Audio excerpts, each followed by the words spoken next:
The day my parents booed me at my MBA graduation, the entire auditorium fell silent except for the echo of their voices cutting through 200 stunned faces.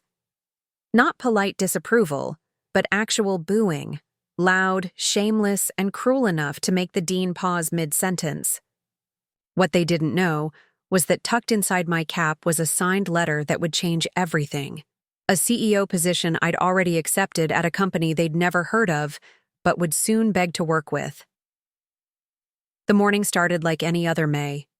Day in Denver, with the Rocky Mountains painting a perfect backdrop behind the University of Colorado's business school. I'd driven 3 hours from my small apartment in Colorado Springs, where I'd been living on GI Bill payments and part-time consulting work for the past 2 years. At 43, I was older than most of my classmates, grayer around the temples, and carrying the kind of life experience that comes from 12 years in the Army and a deployment to Afghanistan that taught me more about leadership than any textbook ever could. My parents had arrived the night before, staying at the downtown Marriott that I couldn't afford, but they'd insisted on booking. Over dinner at a steakhouse overlooking the city, the tension had been building like a summer storm. My father, Richard Kellerman, sat rigid in his Navy suit, the same one he'd worn to every important family event for the past decade. My mother, Patricia, kept adjusting her pearl necklace and glancing around the restaurant as if she was embarrassed to be seen with me. "So, what's the plan now, Michelle?" my father asked, cutting his ribeye with surgical precision. "Please, tell me you're not going back to that military contractor nonsense." I set down my fork carefully, the way I'd learned to do when I needed to control my temper. "Dad, I've told you, I'm starting my own firm. Defense logistics and supply chain optimization. There's a huge market for—" Michelle. My mother's voice carried that particular tone she'd perfected over the years, the one that could make me feel 12 years old again. "You're 43. You have an MBA from a respectable school. It's time to get a real job with a real company. IBM has an opening in their government contracts division. I spoke to Carol Henderson at the country club and she said, 'I'm not taking a corporate job,'" I interrupted, feeling the familiar knot forming in my stomach. I didn't spend 2 years in school and 4 years building my network to become someone else's employee. My father's jaw tightened. "You spent 4 years playing soldier and 12 more years following orders. Now you think you can just magically become a CEO? Michelle, be realistic. You're not 25 anymore. You don't have the luxury of chasing pipe dreams." The words hit exactly where they were meant to. I'd heard variations of this conversation for years, ever since I'd left the Army and started talking about entrepreneurship. My parents had never understood my military service, treating it like an extended rebellious phase rather than the foundation of everything I'd become. They'd attended my promotion ceremonies with the same enthusiasm they'd show for a root canal, always asking when I was going to settle down and find something normal. "This isn't a pipe dream," I said, keeping my voice level. "I've already secured preliminary contracts worth over $2 million. The logistics software I developed during my deployment is being used by 3 different bases. I have relationships with procurement officers across the entire Western Command." "This is real, Dad," Patricia sniffed, dabbing at her lips with her napkin. "Relationships with soldiers, Michelle. That's not the same as real business relationships. You need to understand the difference between the military bubble and the real world." I wanted to tell them about the calls I'd been receiving, the venture capital firms that had started sniffing around after word got out about my prototype. I wanted to explain how my system could save the Department of Defense millions of dollars in wasted inventory and delayed shipments. But sitting across from them in that restaurant, watching their faces close off the moment I mentioned anything related to my military experience, I realized they would never see what I saw. "Just promise me you'll think about the IBM position," my mother continued. "Carol says they're looking for someone with your background, government experience, security clearance, and now the MBA. It's perfect. Stable salary, benefits, a chance to build a normal life, finally." Normal. The word hung in the air like smoke. Normal meant giving up on the breakthrough technology I'd been developing. Normal meant abandoning the contracts I'd been negotiating for months. Normal meant pretending that my 12 years of service, my deployment experience, and my hard-earned expertise were just stepping stones to becoming another corporate drone in a Denver office park. "I'll think about it," I lied, knowing I'd already made my decision months ago. The next morning, I stood in the bathroom of my hotel room, adjusting my cap and gown in the mirror. The graduation ceremony was set to begin at 10, and I could hear other families gathering in the hallway, their voices filled with pride and excitement. I touched the letter in my cap one more time, the job offer that had arrived 3 days earlier via encrypted email. The CEO position at Strategic Defense Solutions, a rapidly growing company that specialized in exactly the kind of work I'd been preparing for. The salary was more than my parents made combined, and the equity package could make me wealthy if the company went public as planned. But I hadn't told them.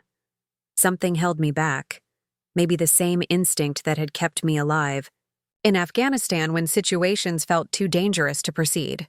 I'd learned to trust that instinct, even when I couldn't explain it rationally. The ceremony took place in the university's main auditorium, a soaring space with floor-to-ceiling windows that let in the morning sunlight. I found my parents in the middle section, sitting stiffly in their designated seats. My father was checking his watch, my mother was scrolling through her phone, and neither of them looked particularly thrilled to be there. As the ceremony progressed, I watched families around me beam with pride as their graduates' names were called. Camera flashes went off constantly, and I could hear whispered congratulations and excited cheers. When they called my name, Michelle Sarah Kellerman, Master of Business Administration, summa cum laude, I expected to hear the same kind of support. Instead, I heard my father's voice boom across the auditorium. "What a waste of time!" Then, my mother joined in. "She should have gotten a real job years ago." The booing started slowly, almost like they were testing the waters. But when they realized other people were staring, they seemed to double down, their voices growing louder and more defiant. Other families turned to look, some with shock, others with the kind of embarrassed fascination you'd show at a car accident. I stood on the stage, diploma in hand, feeling the blood drain from my face. The dean had stopped speaking, and the entire auditorium had fallen silent except for the sound of my parents' voices echoing off the walls. 200 people sat in stunned silence, watching a middle-aged woman get publicly humiliated by her own family on what should have been one of the most important days of her life. "This is embarrassing," my father shouted, standing up now, 43 years old and still playing dress-up. "We raised her better than this," my mother added, her voice carrying across the space like a slap. "All this money wasted on military fantasies and now more school. When is she going to grow?" I wanted to disappear. I wanted to run off the stage and keep running until I reached my car. Until I was back in Colorado Springs. Until I was anywhere but standing in front of all these people being torn apart by the two people who were supposed to love me most. But then I felt the letter in my cap, and I remembered who I was. I wasn't just Michelle Kellerman, the disappointing daughter who'd spent too many years in the Army. I was Captain Michelle Kellerman, who'd led supply convoys through hostile territory. I was MBA Michelle Kellerman, who'd graduated summa cum laude while working 2 jobs.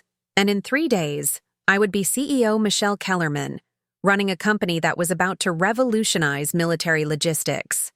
I looked out at my parents, still, standing in their seats like they were at a sporting event, still making noise like their disapproval was something the whole world needed to hear. Around them, other families sat in shocked silence, some covering their children's ears, others pulling out their phones to record what was surely going to become a viral video.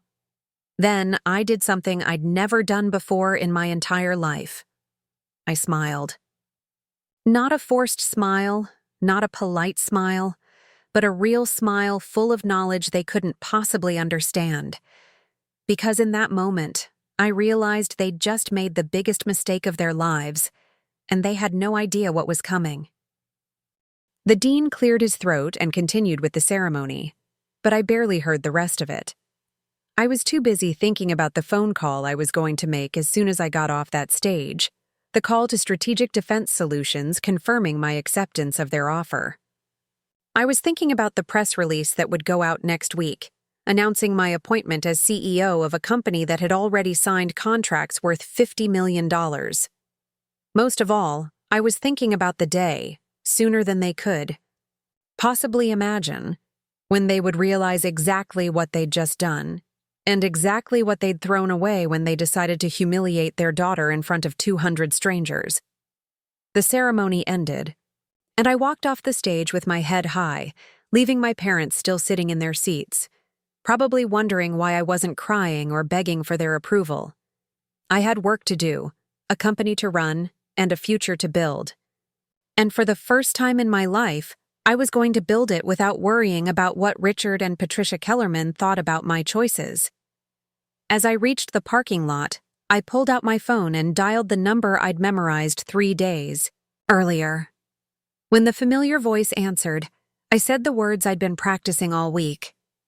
"This is Michelle Kellerman. I'm calling to accept your offer." The booing was still echoing in my ears, but it was starting to sound less like shame and more like the starting gun for the most important race of my life. The CEO position at Strategic Defense Solutions wasn't some desperate last-minute application or lucky break.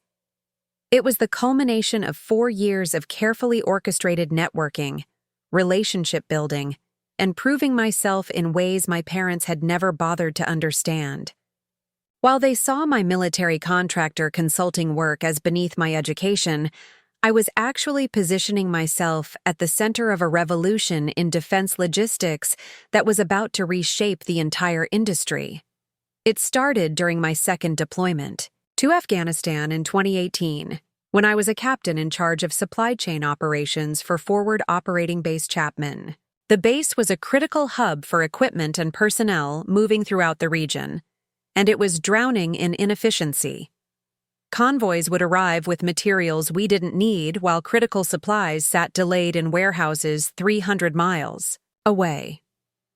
Equipment requisitions took weeks to process, and by the time items arrived, priorities had often shifted completely. The traditional military response would have been to work within the existing system, file reports up the chain of command, and wait for someone else to fix the problems. But I'd always been the kind of soldier who looked for solutions rather than excuses. During my off-duty hours, I started mapping our supply chain on my personal laptop, tracking every shipment, every delay, every miscommunication that cost us time and resources. What I discovered was a pattern of inefficiency so massive it bordered on criminal negligence. The Department of Defense was losing billions of dollars annually to supply chain problems that could be solved with better software and smarter logistics. More importantly, those delays weren't just costing money, they were putting soldiers at risk when critical equipment failed to arrive on schedule. I spent 6 months developing what I called the Adaptive Logistics Intelligence Network, ALIN for short. It was a predictive software system that could analyze supply patterns, anticipate needs, and automatically route resources to where they would be needed before requests were even filed. The prototype I built on my laptop could do in minutes what the existing system took weeks to accomplish. Testing ALIN unofficially at Chapman, I managed to reduce supply delivery times by 60% and cut waste by nearly 40%. Word started spreading to other base commanders, and soon, I was getting calls from operations officers across Afghanistan asking if they could use my system. By the time my deployment ended, ALIN was running supply operations for 7 different forward operating bases. But when I tried to present my findings to higher command, I hit the same wall that had frustrated innovative soldiers for generations. The procurement system wasn't designed for rapid adoption of new technology, especially technology developed by individual officers rather than established defense contractors. My commanding officer praised my initiative, but explained that implementing ALIN across the entire theater would require approval from the Pentagon, a process that could take years. That's when I realized the real opportunity wasn't in trying to change the military from within.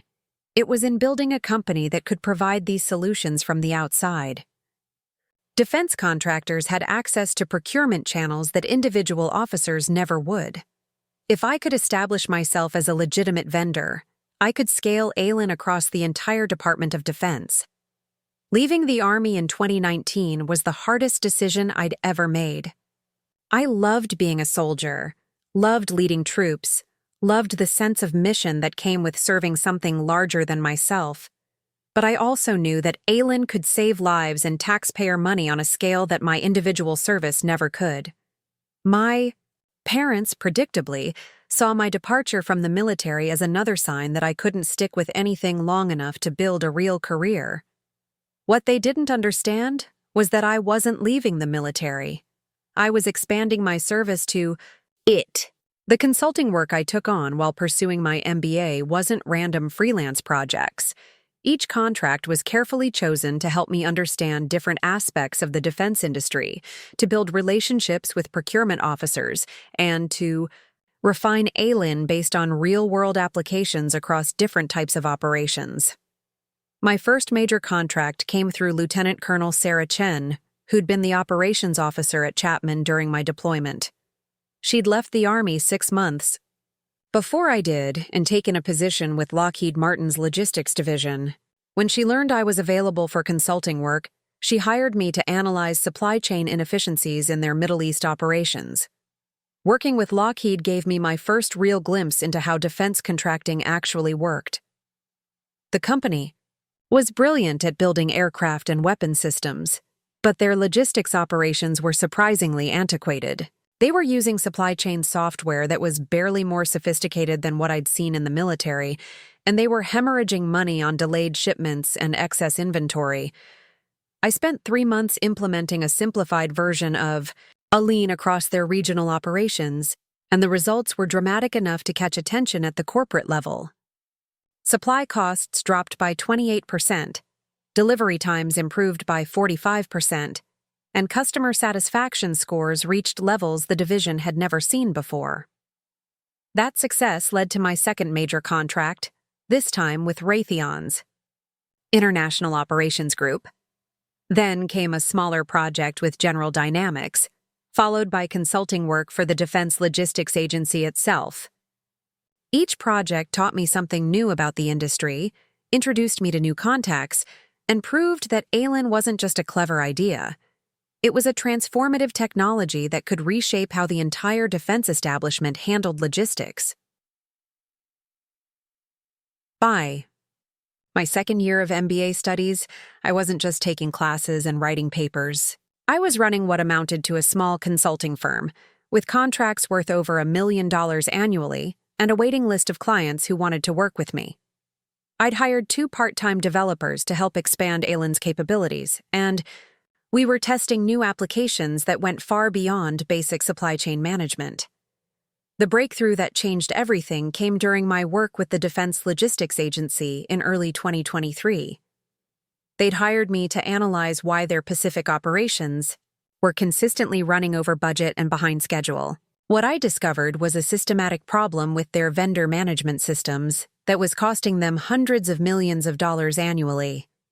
The existing vendor management software couldn't handle the complexity of coordinating shipments across dozens of countries with different regulations, currencies, and transportation infrastructures.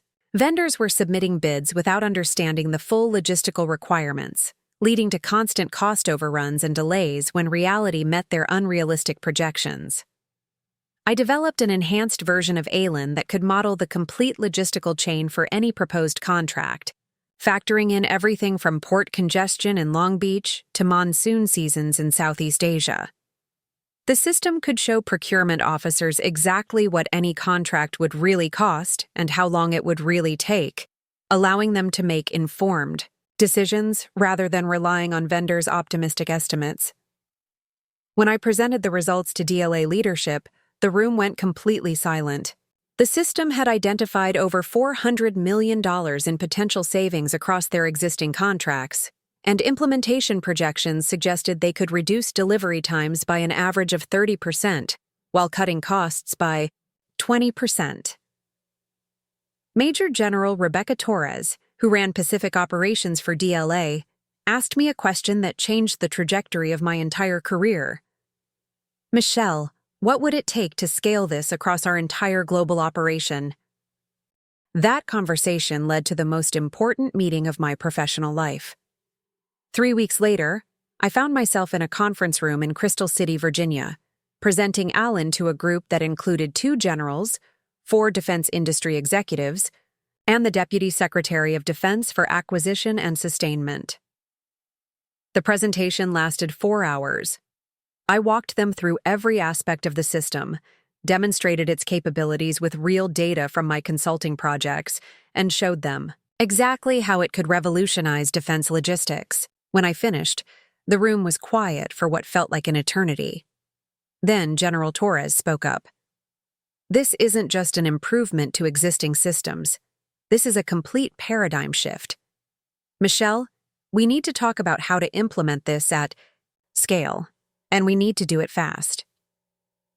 That meeting led to a series of conversations with Strategic Defense Solutions, a 5-year-old company that specialized in bringing innovative technologies to the defense market. The company had been founded by former Pentagon officials and defense industry veterans who understood both the technical requirements and the procurement processes necessary to work with the Department of Defense. SDS had the infrastructure, the security clearances, and the relationships to scale ALIN across the entire defense establishment. What they needed was someone who understood the technology, had the relationships with end users, and could lead the technical development while navigating the complex world of defense contracting.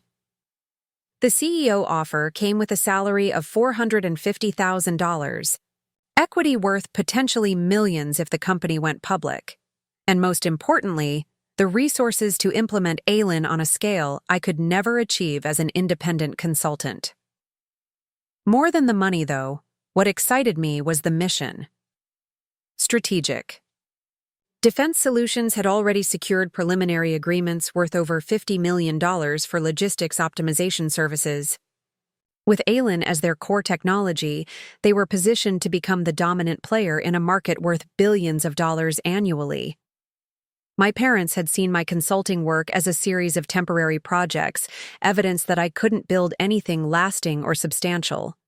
What they didn't realize was that each project was a building block in a carefully constructed foundation for something much larger.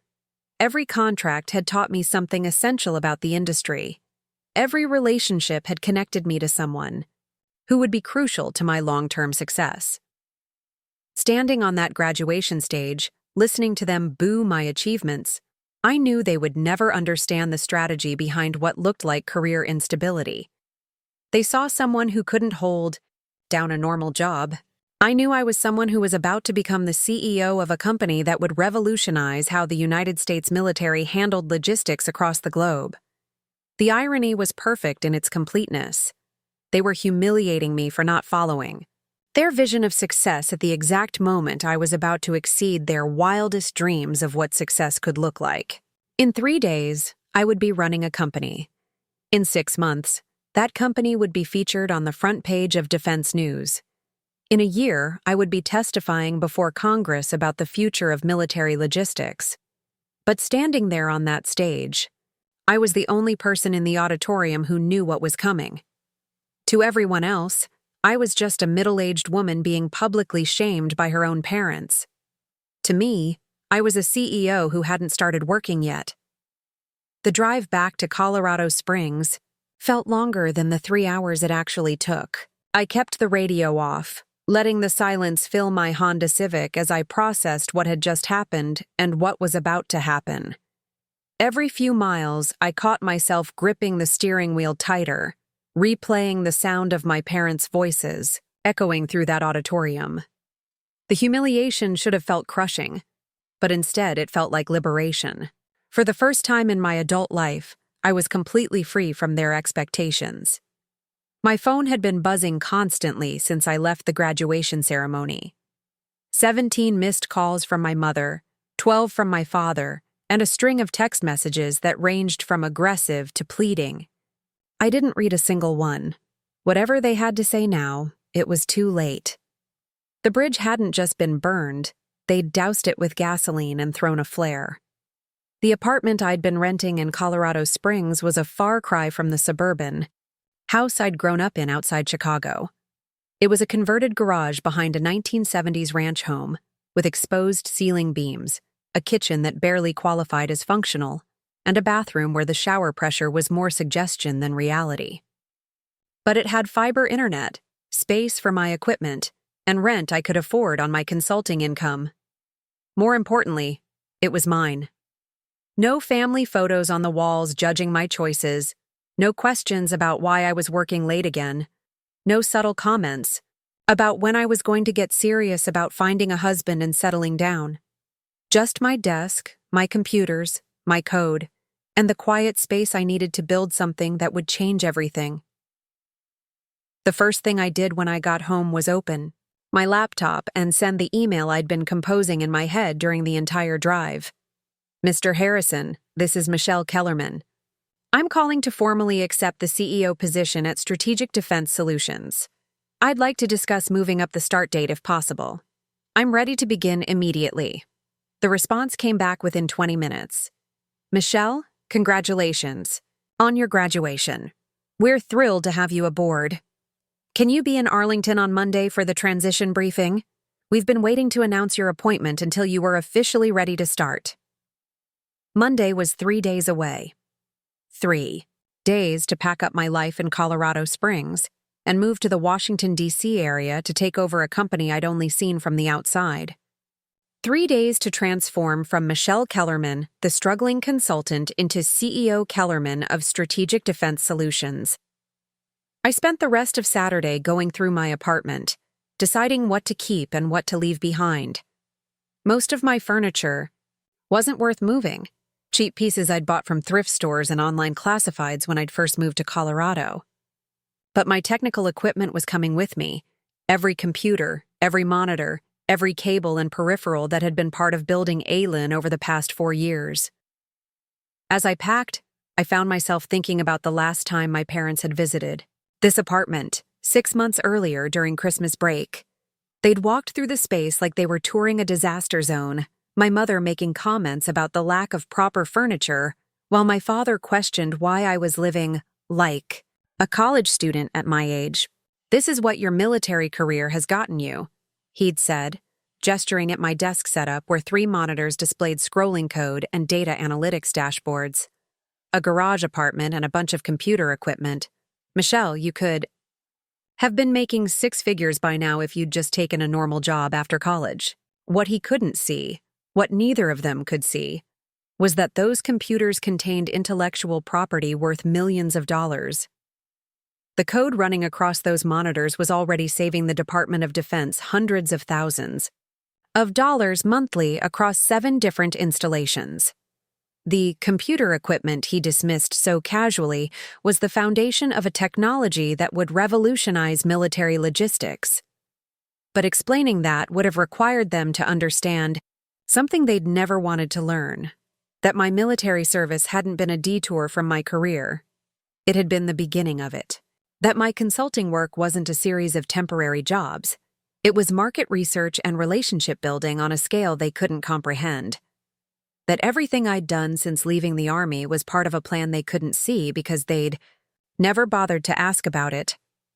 Sunday morning brought another wave of calls and messages from my parents. This time, the tone had shifted from anger to something that almost resembled concern. My mother left a voicemail saying they'd been hasty at the graduation ceremony and wanted to talk things through. My father sent a text message suggesting we meet for dinner to clear the air. I deleted everything without responding. They'd had 43 years to show they believed in me, to ask about my goals instead of dismissing them, to treat my achievements as something worth celebrating rather than tolerating. The time for clearing the air had passed somewhere between what a waste of time and the booing that followed. Instead, I spent Sunday on a video call with the Strategic Defense Solutions leadership team, getting briefed on the company's current operations and immediate priorities. The company had grown from 12 employees to over 200 in the past 18 months, primarily by winning contracts that traditional defense contractors couldn't handle effectively. Tom Harrison, the outgoing CEO, walked me through the organizational chart and the financial projections that made my equity package potentially worth tens of millions of dollars. The defense logistics market is exploding, he explained, pulling up charts that showed contract opportunities worth over $20 billion in the next 5 years. Every major military operation depends on supply chain efficiency, and the current systems are failing catastrophically. ALIN gives us a 5-year technological advantage over every competitor in the space. Dr. Sarah Kim, the Chief Technology Officer, showed me how they'd already begun implementing scaled versions of ALIN across their existing contracts. "We've been testing your core algorithms with 3 different commands," she said, displaying performance metrics that exceeded even my optimistic projections. Average efficiency improvements of 38%, cost reductions averaging 24%, and customer satisfaction scores that are literally off the charts. The most impressive part was the pipeline of new contracts they'd secured based on early ALIN demonstrations. The Air Force wanted to implement the system across their entire Pacific operation. The Navy was interested in adapting it for shipboard logistics. Even the Coast Guard had reached out about using ALIN for drug interdiction operations along the southern border. "Michelle, we need you to understand something," said General Patricia Walsh, SDS's senior military advisor and former Deputy Chief of Staff for Logistics. "What you've built isn't just better than existing systems, it's generationally different. We're not competing with other logistics software companies anymore. We're creating an entirely new category." By Sunday evening, I had a complete picture of what I was walking into. Strategic Defense Solutions wasn't just offering me a job. They were positioning me to lead a transformation of military logistics that would touch every aspect of how the United States deployed and sustained forces around the world. The responsibility was enormous, but so was the opportunity. Monday morning, I loaded my car with the essentials and started the drive to Arlington, Virginia. The rest of my belongings would follow in a moving truck later that week, but I wanted to be on the ground as quickly as possible. The company had arranged temporary housing in a corporate apartment near Pentagon City, close enough to the office that I could walk to work while I looked for something permanent. The Strategic Defense Solutions headquarters occupied 4 floors of a modern office building just outside D.C., with floor-to-ceiling windows overlooking the Potomac River and security clearance requirements that meant most visitors needed escorts just to reach the lobby. Walking through those doors for the first time as CEO felt surreal, like stepping into a movie where I was somehow playing the lead role. The transition briefing lasted 6 hours and covered everything from classified contract details to media relations strategies.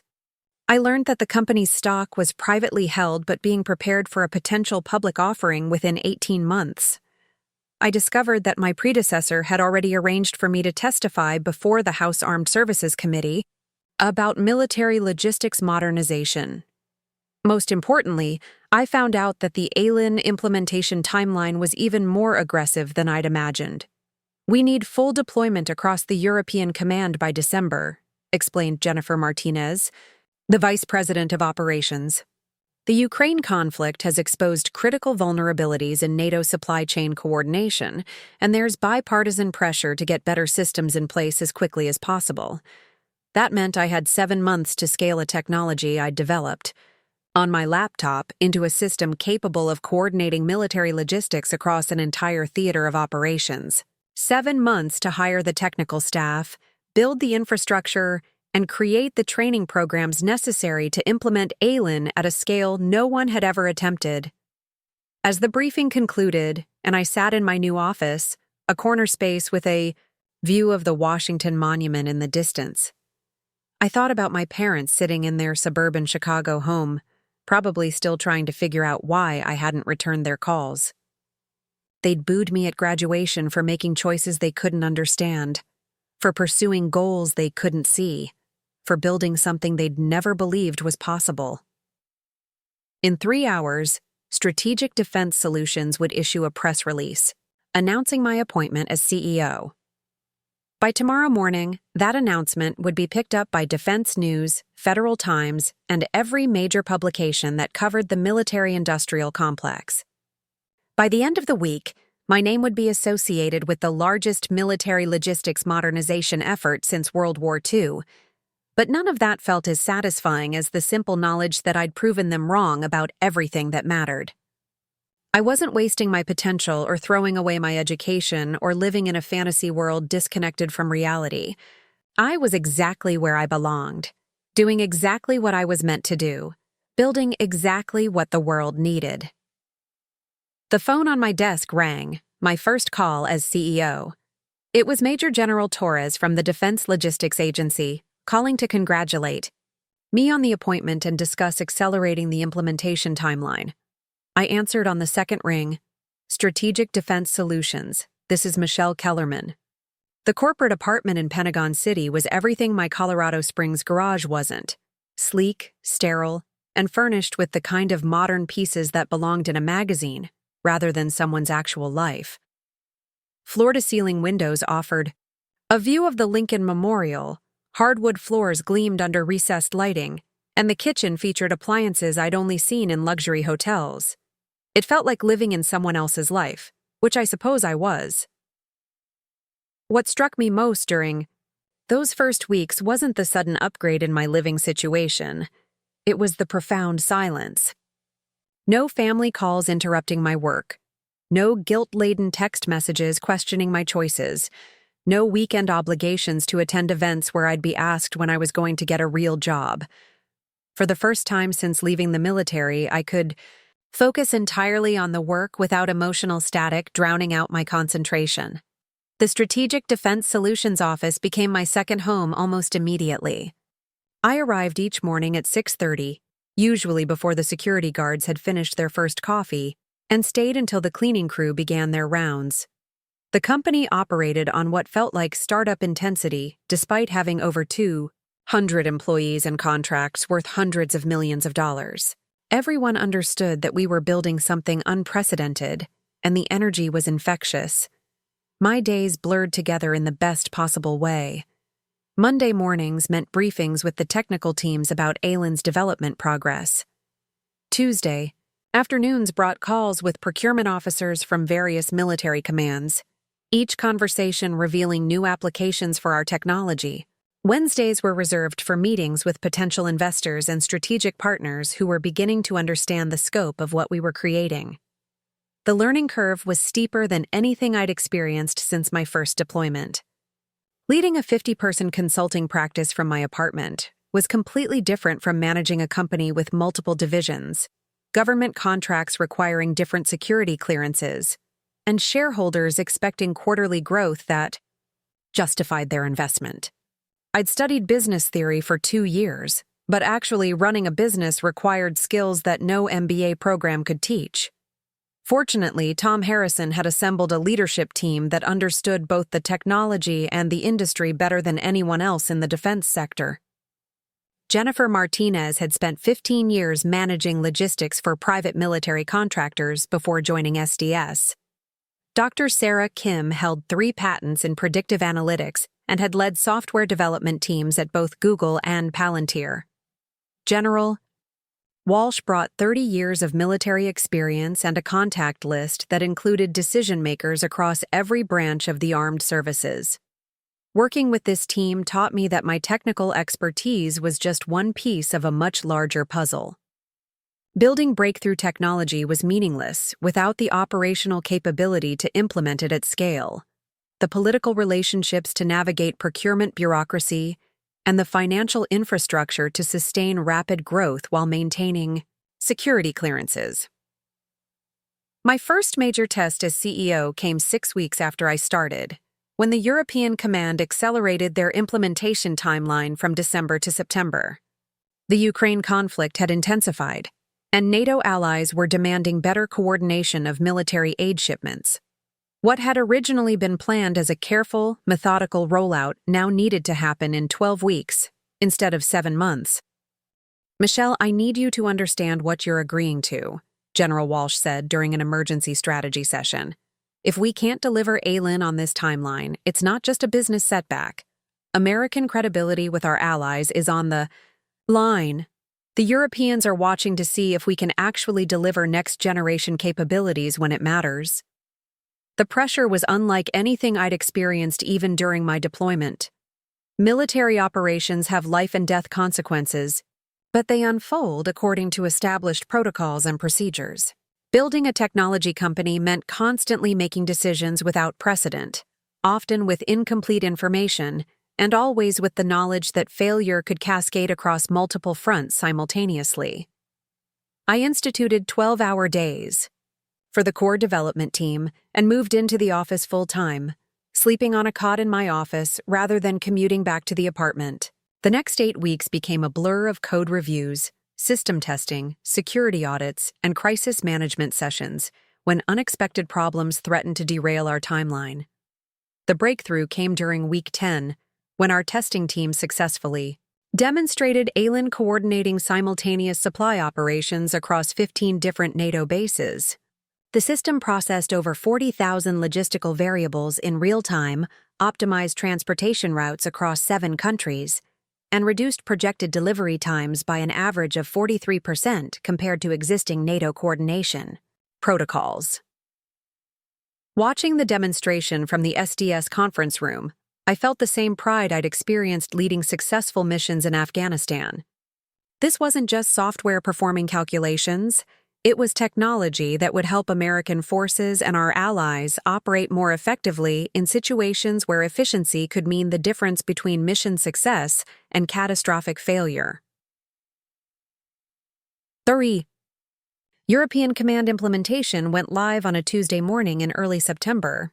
I was in the Pentagon's Logistics Operations Center, surrounded by screens showing supply movements across the entire European theater. General Torres stood beside me as we watched ALIN take control of coordination for the largest military logistics operation since Operation Desert Storm. "Michelle, you need to see this," she said, pointing to a screen displaying delivery time predictions versus actual performance. ALIN was consistently beating its own projections, achieving efficiency improvements that exceeded even our most optimistic testing scenarios. The success of the European implementation triggered a cascade of new contract opportunities that exceeded our most aggressive growth projections. Within 6 weeks, we had signed agreements with Pacific Command, Central Command, and Southern Command. The Air Force wanted ALIN adapted for aerial refueling coordination. The Navy requested a maritime logistics variant for carrier operations. Most significantly, the Department of Defense announced that ALIN would be designated as the standard logistics coordination system for all major military operations going forward. This meant that Strategic Defense Solutions wasn't just winning individual contracts, we were becoming the technological backbone for American military logistics worldwide. The financial implications were staggering. Our revenue projections for the following year jumped from $200 million to over $800 million. The equity stake I'd been granted as part of my compensation package was now worth approximately $40 million, and that was before any potential public offering. But what struck me most during this period wasn't the money or the recognition. It was the complete absence of any communication from my parents. The press coverage of SDS's success had been extensive, including a profile in Defense News that mentioned my military background and MBA from University of Colorado. My name was appearing in Pentagon briefings and congressional testimony records that were publicly available. They had to know what was happening. My father worked in financial services and read industry publications obsessively.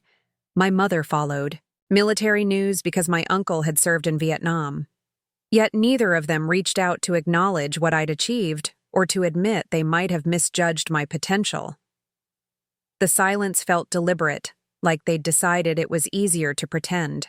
I didn't exist rather than confront how wrong they'd been about everything. Part of me had expected them to eventually reach out, if only to try to repair the relationship or to claim some credit for my success. But as weeks turned into months without any contact, I realized they'd made their choice just as definitively as I'd made mine. The isolation should have bothered me more than it did.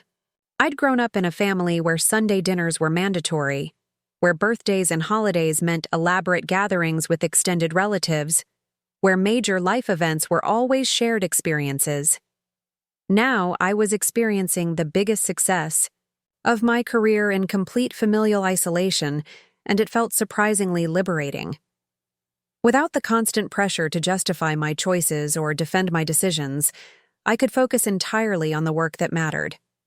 Every day brought new challenges that required complete attention, whether we were adapting ALIN for different operational environments, hiring the technical talent necessary to support our rapid expansion, or navigating the complex regulatory requirements that governed defense contractors.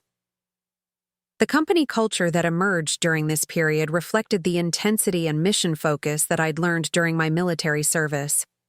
We worked long hours because the work mattered, not because anyone was forcing us to. We solved problems quickly because delayed solutions could affect military operations, not because we were chasing arbitrary deadlines. We held ourselves to impossibly high standards because American service members depended on our technology working perfectly in situations where failure wasn't acceptable. By November, Strategic Defense Solutions had grown to over 400 employees across 3 different facilities. We'd opened a West Coast Development Center in San Diego to support Pacific operations and a testing facility in Colorado Springs. Ironically, just 20 minutes from the garage apartment where I'd spent 2 years building the foundation for everything we were now achieving. The growth brought new challenges that tested every aspect of my leadership abilities. Managing a company of this size required different skills than running a small consulting practice or leading a military unit. I was responsible for strategic direction, financial performance, regulatory compliance, and maintaining the security clearances that allowed us to work on classified projects. Most importantly, I was responsible for preserving the innovative culture that had made our rapid success possible while building the operational infrastructure necessary to sustain growth at this scale. It was a balancing act that required constant attention, like flying a helicopter where small adjustments could prevent major crashes, but overcorrection could be equally dangerous. The satisfaction of solving these challenges was unlike anything I'd experienced in my previous career. Military leadership involved working within established systems and procedures, while consulting meant solving other people's problems within their organizational constraints. Running SDS meant building something entirely new, creating systems and procedures that would shape how military logistics worked for decades to come. Standing in my office late one evening in November, looking out at the lights of Washington, D.C., and thinking about the global supply chains that ALIN was now coordinating, I realized that my parents' rejection had been the best thing that could have happened to my career. Without the need to conform to their expectations or justify my choices to people who couldn't understand them, I'd been free to build something that exceeded even my own expectations of what was possible. The first external validation that my parents couldn't ignore came in December, when Fortune magazine named me to their 40 Under 40 list alongside tech CEOs, Olympic athletes, and federal judges.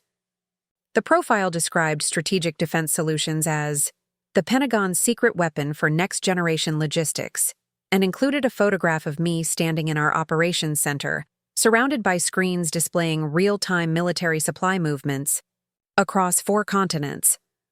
What the article didn't mention, and what I hadn't told the reporter, was that I was actually 43, not 39 as listed in my company bio. The age discrepancy had started as an honest mistake during my first week at SDS when someone in HR incorrectly entered my birth year, and I decided not to correct it. In an industry that often dismissed executives over 40 as past their innovative prime, being perceived as younger had opened doors that might otherwise have remained closed. The Fortune recognition triggered a wave of speaking invitations that tested my comfort zone in entirely new ways. The Pentagon invited me to address the Defense Innovation Board about the future of military logistics. Harvard Business School asked me to give a guest lecture about scaling technology companies in regulated industries. The Council on Foreign Relations wanted me to participate in a panel discussion about military readiness in an era of global competition. Each appearance reinforced something I'd been slowly learning throughout the fall. Success at this level wasn't just about building great technology or running an efficient company. It was about becoming a public advocate for ideas that could reshape entire industries. Every speech I gave, every panel I joined, every interview I granted was an opportunity to influence how military leaders, government officials, and business executives thought about the role of innovation in national security. The speaking circuit also exposed me to a network of accomplished professionals whose careers had followed trajectories completely different from anything my parents had ever imagined. I found myself having dinner conversations with federal judges who'd started as public defenders, tech entrepreneurs who'd built billion-dollar companies after dropping out of college, and military officers who'd transitioned into venture capital after retiring from active duty. These interactions revealed something that would have been impossible to explain to my parents.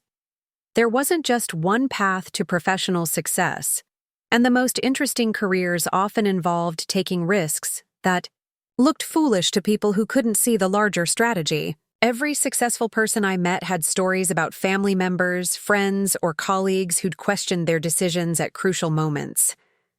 Dr. Angela Chen, the founder of 3 different biotech companies, told me about her parents' reaction when she left medical school to pursue entrepreneurship.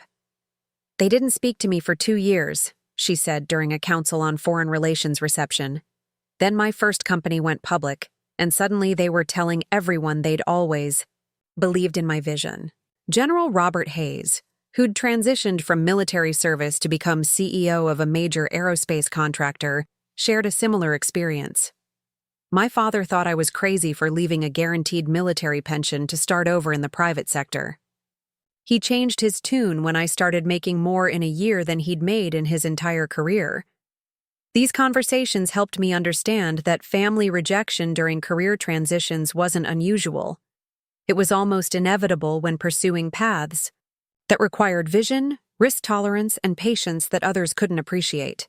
The difference was that most people eventually received acknowledgement or apology from family members who'd initially been skeptical. My parents' continued silence was becoming increasingly unusual as my success became more public and undeniable. Silence became particularly stark during the holidays. Christmas had always been the centerpiece of my family's calendar, with elaborate celebrations that brought together 3 generations of relatives for a week of meals, gift exchanges, and carefully orchestrated traditions. This year, I spent Christmas Day alone in my Arlington apartment, working on a presentation about Allen's expansion into humanitarian logistics applications. The isolation should have felt depressing, but instead, it felt peaceful. Without the obligation to defend my career choices or deflect passive-aggressive comments about my unmarried status, I could focus entirely on work that felt genuinely meaningful. The humanitarian logistics project we were developing could revolutionize disaster response operations, potentially saving thousands of lives during natural disasters or refugee crises. The project had emerged from conversations with USAID officials who'd observed Allen's military applications and wondered whether similar technology could coordinate international humanitarian efforts. The logistics challenges weren't fundamentally different, moving supplies efficiently from point A to point B, but the operational environment was far more complex because it involved coordinating between governments, NGOs, and international organizations with different protocols, priorities, and funding mechanisms. I'd assigned our best development team to create a civilian version of Allen that could handle the unique requirements of humanitarian operations.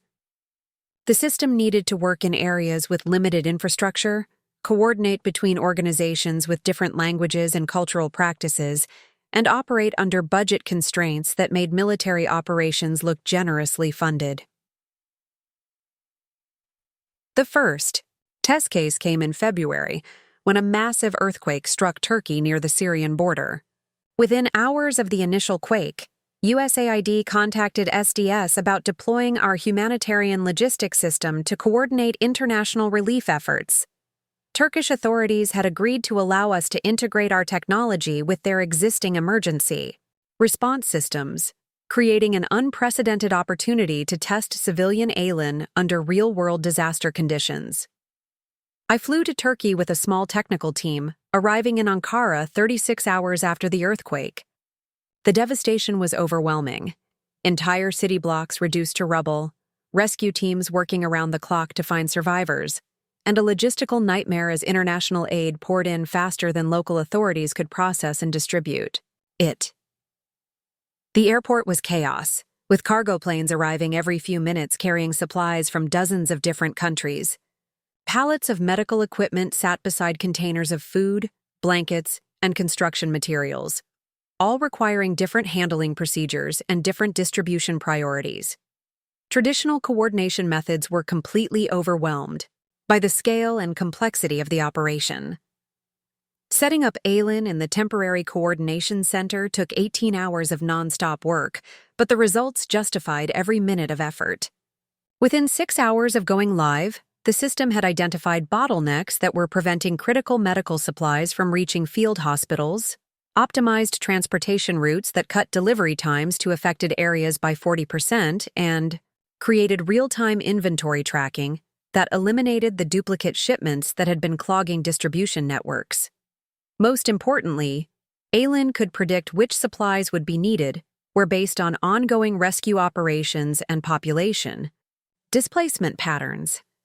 Instead of reacting to requests for help, relief coordinators could anticipate needs and position resources accordingly. The system essentially turned disaster response from a reactive operation into a proactive one.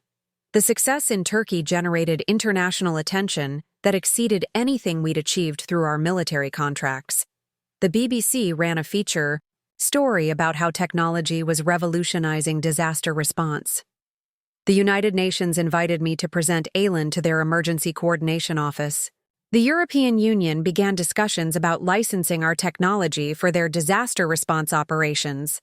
But the recognition that meant the most came from a Turkish rescue worker who approached me during my final day in the disaster zone. "Your system helped us save my neighbor's family," he said in careful English. "They were trapped for 4 days, but your computer told us exactly where to send the equipment we needed to reach them." Flying back to Washington after 2 weeks in Turkey, I reflected on how completely my life had diverged from anything my parents had envisioned for me. They'd wanted me to follow a conventional path that led to financial security and social respectability.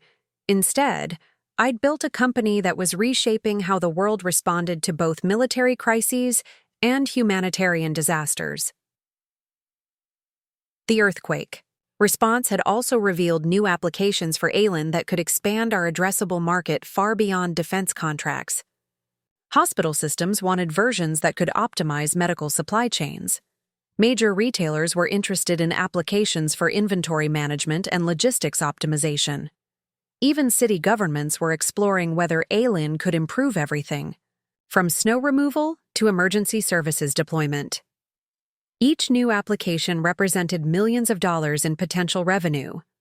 But more importantly, they represented opportunities to solve problems that affected millions of people's daily lives.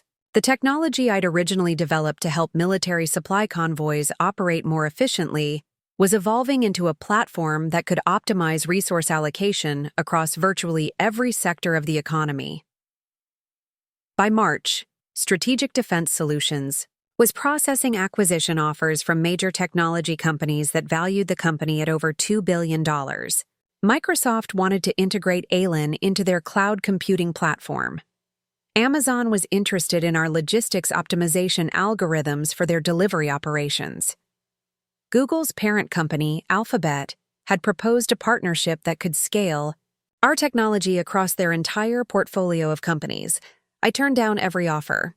The valuations were tempting, and selling would have made me personally wealthy beyond anything I'd ever imagined. But Strategic Defense Solutions wasn't just a company anymore. It was a mission. We were building technology that could save lives, improve military readiness, and optimize resource allocation on a global scale. Selling to a larger corporation would mean giving up control over how that technology was developed and deployed. Instead, we decided to pursue an initial public offering that would provide growth capital while maintaining our independence and mission focus. The IPO process would take months of preparation, but it would allow us to scale our operations without compromising our values or strategic direction. The decision to go public meant even more media attention and public recognition. Forbes scheduled a cover story about our company for their summer issue. CNBC wanted to feature me in their Innovators series. The Wall Street Journal was planning a deep dive into how defense technology companies were reshaping national security strategy. All of this coverage made it increasingly impossible for my parents to pretend they didn't know about my success. My name was appearing in publications they read, and my company was being discussed in contexts they couldn't ignore. Yet still, no contact, no acknowledgement. No attempt to bridge the gap that had opened on graduation day and only widened as my achievements accumulated. Their silence was becoming its own form of communication, a stubborn insistence that they'd rather maintain their pride than admit they'd been catastrophically wrong about their daughter's potential. It was a choice that said more about their character than any apology could have. The call came on a Thursday morning in June, while I was reviewing our IPO filing documents in my office overlooking the Potomac. My assistant's voice carried an unusual tension when she announced that Richard and Patricia Kellerman were online too, calling from Chicago. For a moment, I stared at the blinking light on my phone, remembering the last time I'd heard their voices echoing through that graduation auditorium 13 months earlier. "Put them through," I said, setting down my pen and leaning back in my chair. "Michelle." My father's voice was carefully controlled, the same tone he'd used during business calls when I was growing up. "I hope we're not interrupting anything important." The irony was perfect. Interrupting anything important while I was literally preparing to take a company public in what would be one of the largest defense technology IPOs in history. "What can I do for you, Dad?" "Well, we've been reading about your company in the news," my mother interjected, her voice carrying that artificial brightness she used when she was trying to smooth over awkward situations. "It's quite impressive, what you've built. We had no idea the scope of what you were working on." They had no idea because they'd never asked. For 4 years, they'd dismissed my consulting work as temporary employment beneath my education. They'd never inquired about my clients, my projects, or my long-term goals. Even when I'd tried to explain Alan's potential during family dinners, they'd changed the subject or offered unsolicited advice about finding real employment. "The reason we're calling," my father continued, "is that Patricia's brother, Doug, has been having some challenges with his logistics company. Supply chain issues, efficiency problems, the kind of thing your technology seems designed to address. We were wondering if you might be able to help him out." Uncle Doug ran a mid-sized freight company based in Milwaukee, the kind of operation that handled regional deliveries for retail chains and small manufacturers. It was exactly the type of business that could benefit from logistics optimization, software, but it was also exactly the type of family favor that would have been unthinkable when they considered my work worthless. "I see," I said, opening my laptop to pull up SDS's standard consulting rates. "Our civilian logistics optimization services start at $250,000 for initial assessment and system integration. Implementation typically runs between $1 and $3 million depending on operational complexity." The silence on the other end stretched long enough that I wondered if the call had been dropped. "Michelle," my mother finally said, her artificial brightness beginning to crack, "we're talking about family here. Surely there's some kind of arrangement we could work out." Family. The word hung in the air like smoke from a fire that had burned down long ago. These were the same people who'd publicly humiliated me for pursuing the career that had led to exactly the expertise they now wanted to access. They'd booed my achievements, dismissed my potential, and maintained radio silence for over a year while my success became impossible to ignore. I'm sure Uncle Doug is a capable businessman, I said carefully. If he'd like to submit a formal request through our standard channels, our business development team would be happy to provide him with a proposal. Michelle Isabella Kellerman. My father's voice carried the edge it had always developed when his authority was questioned. This is not how family treats family. Doug has supported us through difficult times, and now he needs help. You have the resources to provide that help. The presumption was breathtaking. They'd cut off contact when I needed their support most, maintained silence during the most challenging and rewarding period of my career, and now expected me to provide free services worth millions of dollars because blood relation created some kind of obligation that superseded their own behavior. Dad, let me ask you something, I said, swiveling my chair to look out at the Washington Monument visible in the distance. Do you remember what you said to me at graduation? The exact words? Another long pause. When he spoke again, his voice was quieter. Michelle, we may have been hasty that day. Emotions were running high, and perhaps we didn't fully understand. You booed me, I interrupted. In front of 200 people, during what should have been one of the most important moments of my life, you and Mom stood up and booed my achievements. Then you told everyone in earshot that I was embarrassing the family and wasting my education. We were concerned about your future, my mother said defensively. You were making choices that seemed risky, unstable. We wanted better for you. Better according to who? I asked. Because from where I'm sitting, running a company worth over $2 billion that's about to go public while providing technology that's revolutionizing military logistics and disaster response seems pretty good. But maybe I'm missing something. The Forbes cover story had hit newsstands that morning, featuring a photograph of me standing in our operations center under the headline, The Defense Department's Secret Weapon. The article detailed SDS's growth. From startup to industry leader, my background as an Army veteran, and the humanitarian applications we'd developed for alien technology. It was the kind of recognition that most business leaders spend entire careers hoping to achieve. Michelle, please. My mother's voice was beginning to sound genuinely distressed. We made mistakes. We're trying to reach out, to rebuild our relationship. Can't we move past what happened at graduation? Move past it. As if 13 months of silence could be erased with a phone call requesting free consulting services. As if the humiliation, isolation, and complete lack of support during the most challenging period of my career were minor misunderstandings that could be smoothed over now that my success was undeniable. Here's what I find interesting, I said, pulling up the list of media mentions our PR team tracked weekly.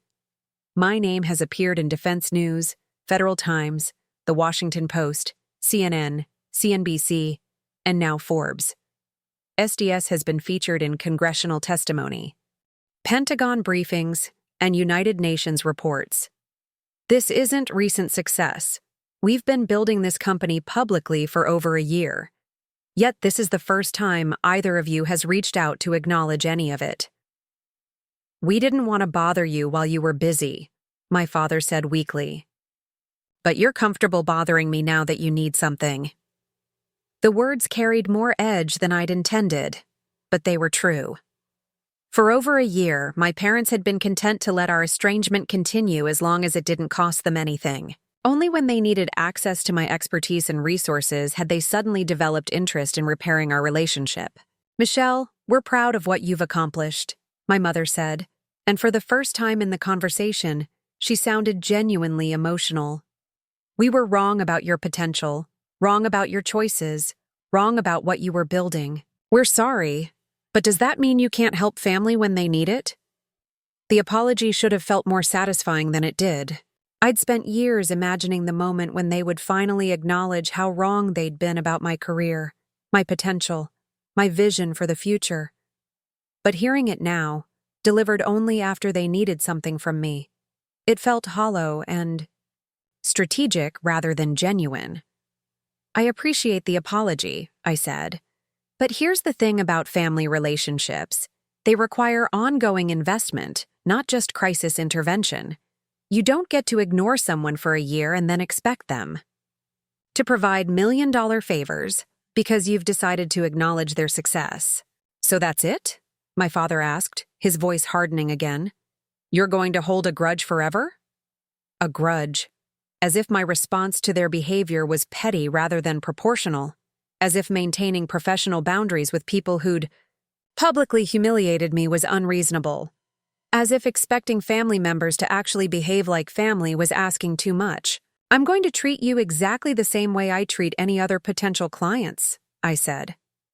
If Uncle Doug wants to explore our services, he can contact our business development team. If you want to rebuild our personal relationship, we can discuss that separately. But I'm not mixing family obligations with business decisions, especially not when the family relationship has been entirely one-sided for over a year. Michelle, my mother started. I have a board meeting in 10 minutes, I said, which was true. If there's nothing else business-related to discuss, I need to go. I hung up before they could respond, then sat quietly in my office processing the conversation that had been 13 months in the making. It should have felt like closure, but instead it felt like confirmation of something I'd suspected all along. Their love had always been conditional on my conformity to their expectations. The board meeting that followed was one of our most important yet. We were finalizing the details of our IPO, which would value Strategic Defense Solutions at $2.8 billion and raise enough capital to expand our operations globally. The humanitarian applications alone represented a market opportunity worth hundreds of billions of dollars. Military logistics modernization could reshape how conflicts were fought and won for decades to come. Dr. Kim presented our latest development, metrics, showing ALIN implementations that were exceeding performance projections across every major theater of operations. Jennifer Martinez outlined our expansion plans for Asia-Pacific and European markets. General Walsh briefed us on upcoming congressional testimony about the future of military logistics technology. As the meeting concluded and board members began filing out, I remained in my chair, looking around the conference room at the team that had helped build something truly transformative. These people had believed in ALIN's potential when it was just code running on my laptop in a Colorado Springs apartment. They'd supported my vision when established competitors dismissed us as irrelevant. They'd worked 18-hour days to meet impossible deadlines because they understood we were building something that mattered. That evening, I walked home through Arlington instead of taking my usual rideshare. The summer air was warm but not oppressive, and the streets were busy with federal employees heading home from their own long days of public service. Pentagon City buzzed with the energy of a community built around national security missions, where people understood that their daily work contributed to something larger than personal advancement. My apartment felt different when I entered it, that night. The sleek furniture and floor-to-ceiling windows no longer felt like someone else's life. They felt like the natural environment for someone who'd built what I'd built, achieved what I'd achieved, overcome what I'd overcome. I made dinner for one, something I'd grown to enjoy rather than merely tolerate. The silence that had once felt like isolation now felt like peace. The absence of family obligations left space for work that genuinely mattered. The freedom from expectations I could never meet had created room for achievements they'd never imagined possible. 3 weeks later, Strategic Defense Solutions went public in an offering that raised $1.2 billion and valued the company at $3.1 billion. My personal stake was worth approximately $180 million, making me one of the wealthiest self-made female executives in the defense industry. More importantly, we now had the resources to scale ALIN's implementation globally and develop applications that could transform industries far beyond defense and humanitarian response. The IPO celebration party was held at the Kennedy Center, with over 500 guests including Pentagon officials, congressional leaders, and executives from major technology companies. Standing at the podium overlooking the Potomac River, I delivered a speech about the responsibility that comes with building technology that affects millions of lives. Success isn't just about financial returns or market valuation, I told the audience. It's about using whatever platform you've built to solve problems that matter, to serve missions larger than personal advancement, and to prove that taking risks on unconventional paths can lead to conventional measures of success. My phone buzzed with congratulatory messages throughout the evening from former military colleagues, business school classmates, and the network of professionals I'd built during my years of patient relationship development. Notably absent were any messages from Chicago. That night, alone in my apartment overlooking the nation's capital, I reflected on the journey from garage apartment to Pentagon contractor to public company CEO. The path had been longer and more difficult than anything my parents had envisioned for me, but it had also been more rewarding than anything they could have imagined. The girl they'd booed at graduation had become someone they needed but couldn't reach, someone they'd lost through their own choices rather than mine.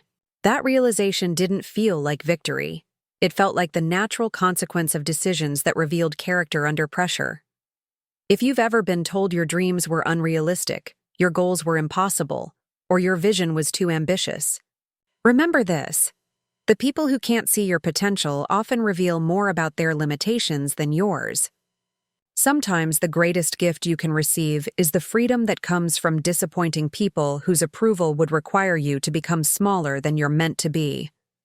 Success isn't about proving doubters wrong. It's about proving yourself right. And sometimes the loudest applause comes from the silence of those who finally understand what they chose to dismiss. If this story resonated with you, if you've faced similar challenges, or if you're building something others don't understand yet, hit that subscribe button. Share your journey in the comments below. Your story matters, your vision is valid, and your persistence will be rewarded in ways that even you can't imagine yet. The best chapters of your life might begin the moment you stop seeking approval from people who were never qualified to grant it.